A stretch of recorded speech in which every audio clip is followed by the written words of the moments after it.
Ça commence sur les puits de pétrole eux-mêmes. Les installations industrielles sont à 600 km de Brazzaville, près de la ville de Pointe-Noire, au bout d'une des rares routes bien goudronnées du pays. On a suivi les panneaux, il faut prendre à droite. C'est indiqué. Voilà le terminal pétrolier de Djeno. C'est ici que transite le pétrole, extrait par Elf, pour son compte et celui du pays. Les puits sont en mer.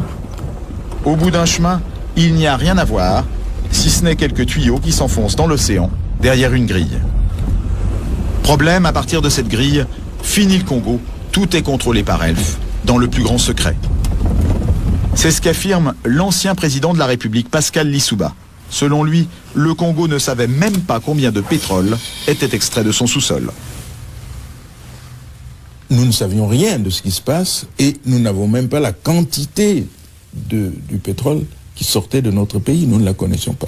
Vous voulez dire que les autorités congolaises ne la connaissaient pas. Ne connaissaient pas la quantité de pétrole extraite de leur sol? Par quel moyen? Pour le savoir, il aurait fallu que les Congolais puissent se rendre ici, sur cette bouée qu'on devine plus qu'on ne la voit. Loin des regards, c'est là que les pétroliers viennent charger le pétrole.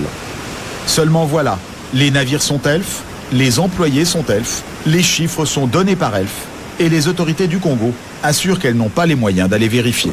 Gilbert Songuissa a dirigé pendant plusieurs années les services de contrôle pour le ministère des Pétroles. Selon lui, c'était mission impossible ou presque.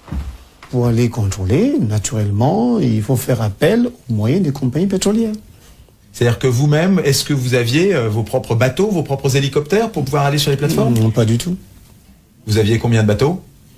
Je vous ai dit pas du tout, donc 0 bateau. Même pas une pirogue. Au large de ces plages, des quantités de pétrole importantes auraient ainsi été acheminées sans que les officiels congolais n'en soient mis au courant. Parfois même, des navires entiers. Et un pétrolier de 100 000 tonnes, cela représente près de 100 millions de francs qui échappent aux caisses du pays. On appelle ça une cargaison fantôme. Interrogé sur la question, Loïc Le Floch-Prigent ne dément pas qu'il y en ait eu. Il y a des cargaisons qui sont produites et qui n'ont jamais été officiellement. Voilà.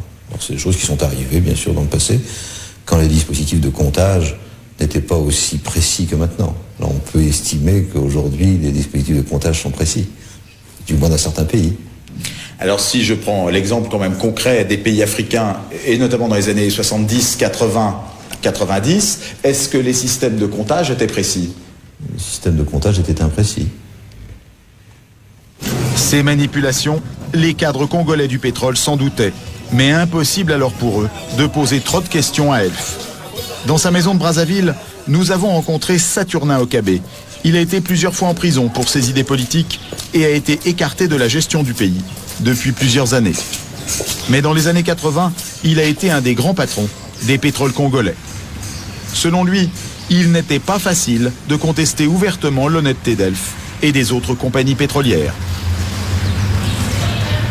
C'était toujours dangereux de vouloir donner l'impression qu'on n'a pas confiance à tel ou tel opérateur économique. Ça, je dois aussi vous le dire. C'était dangereux. Dangereux pour la personne qui était là. Parce que c'est quand même l'affaire pétrolière, et il faut le dire, est quand même une affaire de gros sous. Pour avoir mis son nez dans cette affaire de gros sous, il raconte avoir été tout simplement viré de son poste, un des plus importants du pays, en 1991, du jour au lendemain. C'est quelqu'un qui m'est très confiant, qui m'a dit, écoute, demain matin ne viens pas au bureau. Ah bon? Mais demain matin, je ne suis pas parti au bureau, mes portes étaient fermées, clouées.